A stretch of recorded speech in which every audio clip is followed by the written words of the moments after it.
now Citrus County's top political podcast.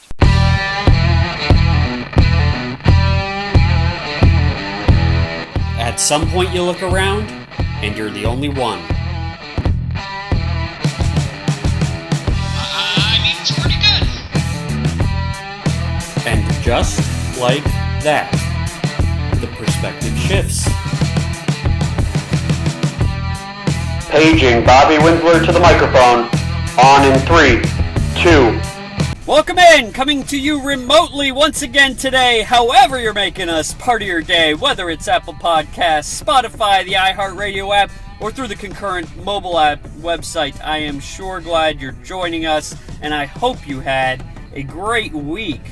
What a month ahead. Let's get right to it. If you listened last week, you know that I laid out all the things that could be decided by the end of the month. This started with residential setbacks and the sales tax, which were both discussed at a public workshop a few hours ago, but I'm not going to talk about that in detail until the column on Thursday. In a previous commission meeting, Chairman Scott Carnahan came out against the sales tax measure after previously supporting it. The easy conclusion to make would be that he intends to run for a third term. His re-election would be next year, and this is getting on the side of the issue that the majority of Citrus seems to be on, myself included. And in the nature of full disclosure, I ran Commissioner Carnahan's first re-election campaign in 2018, but we have not discussed any future plans. If you heard Commissioner Carnahan's reasoning in the meeting, however, you would realize that it's probably a more complicated answer than just a simple political stunt. He said he felt like the revenue was needed, but that it would take at least 2 years of a dedicated campaign to properly educate the public as to why the sales tax is needed, and that window, the 2-year window, has closed. I disagree. There's no data that suggests the length of campaigning equates to the effectiveness of that campaign. Think of this in a context outside of politics. I will make maybe the most controversial statement yet in any of these podcasts and say the Beatles are a better band than the Rolling Stones. Don't Let Me Down, Eleanor Rigby, Hey Jude. This wasn't just music, this was art. And it wasn't just art, it was masterpiece theater. And you know how long the Beatles' career lasted in the limelight? 8 years. 8 years!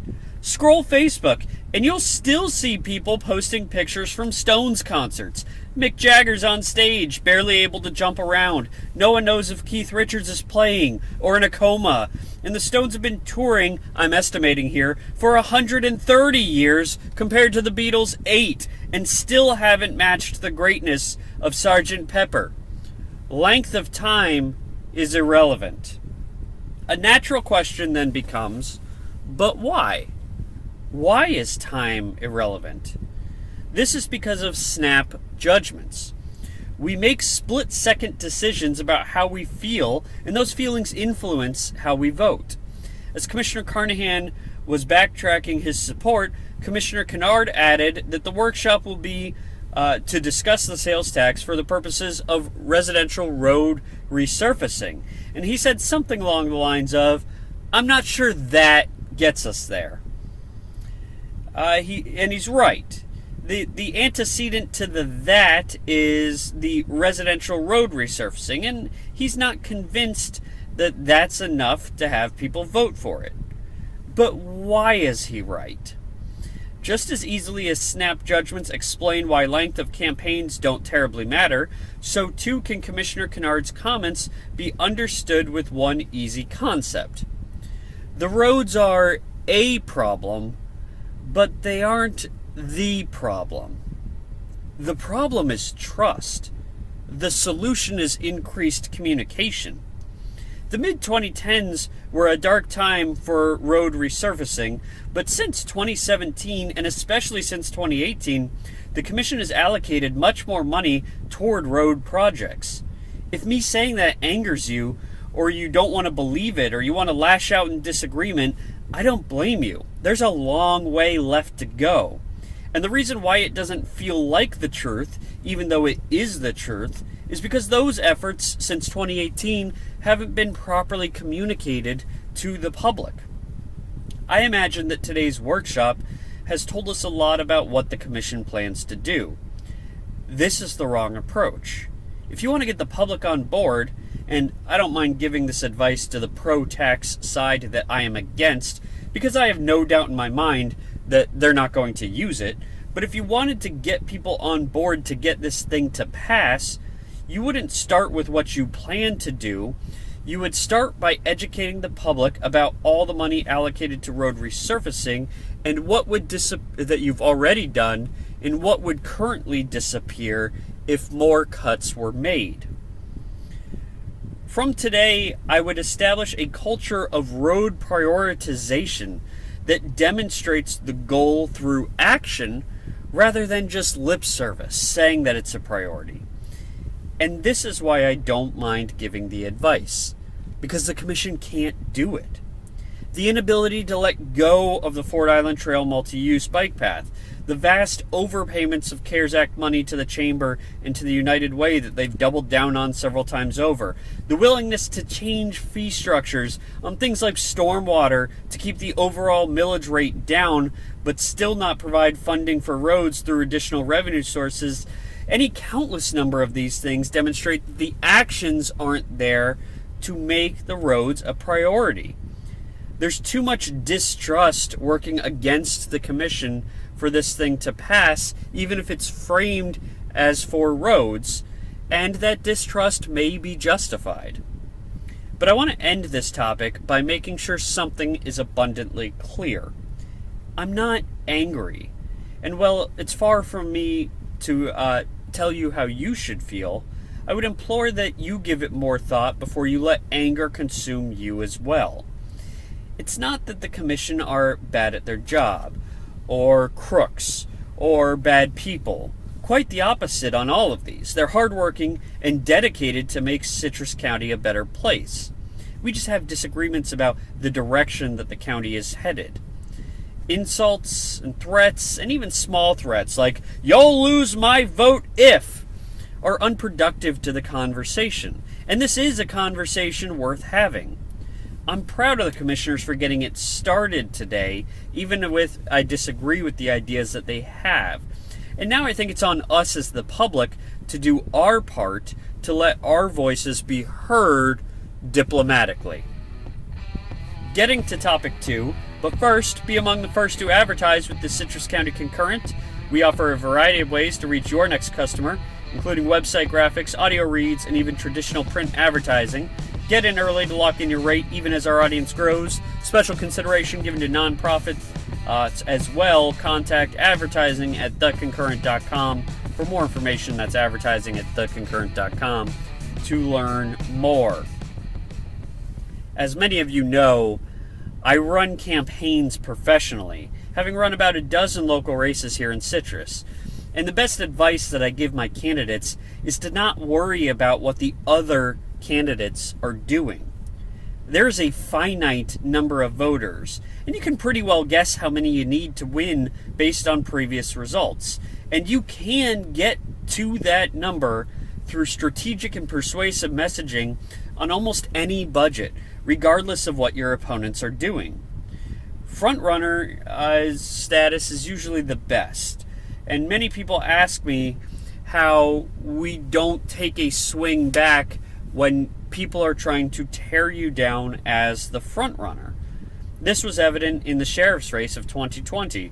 Mel Eckley was trashing Sheriff Prendergast. Mel and his supporters ran horribly personal political action committee ads against Mike and Pat Crippen, either because they were ignorant of how far behind Sheriff Prendergast they actually were, or because they wanted to make it look like Sheriff Prendergast was going negative against Crippen since the ad was done by a committee, though that committee had run numerous pro-Mel Eckley ads establishing the connection. But the answer was, it didn't matter. It didn't matter what Mel was doing. Sheriff Prendergast wanted over 50%, and I knew how many people that would be, and I knew that the messaging we could have was to run on his record. When election night rolled around, sure enough, over 50% of people agreed with that strategy. We didn't need to respond to what others were doing. The Chronicle takes largely the same approach to perceived competitors. I'm sure they've bought some of their competitors out along the way. The strategy is now almost entirely ruled out by the new ownership milking the paper for all it's worth.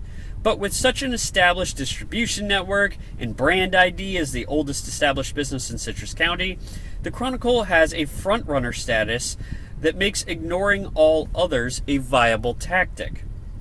Sunday's commentary section was several pages longer than even most Sunday editions usually are.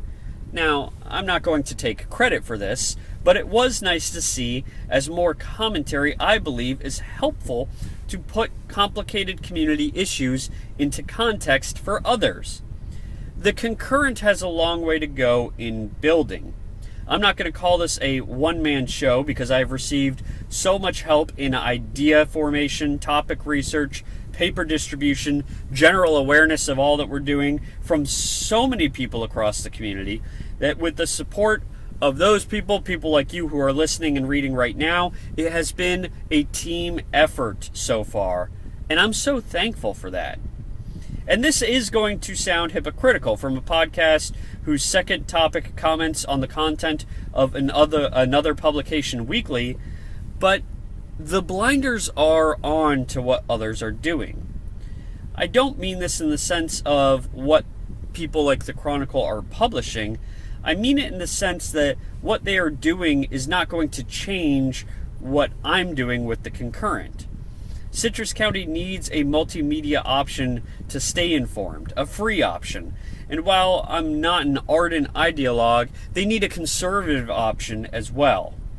You may have noticed this is not a direct reaction to anything in the commentary section this week, which is partially because there were pieces that were nearly possible to disagree with, like the importance of Veterans Day. Executive editor Jeff Bryan did a nice job with that. Good job, Jeff. But the other pieces just felt like ads for local organizations, for local ideas. It felt like an advertising section more than a commentary section. And look, I'm happy the commentary section is growing, but bigger doesn't always mean better. Our blinders are on. Good commentary is coming to Citrus. That's all from the Bobby Winsler Show. Follow the Concurrent on social media for the latest updates, and we'll be back next Tuesday at noon. If you want to join this conversation, find us on social at the Concurrent Facebook, Twitter, or go to the Concurrent website and post on our discussion boards. Today's episode was brought to you by us.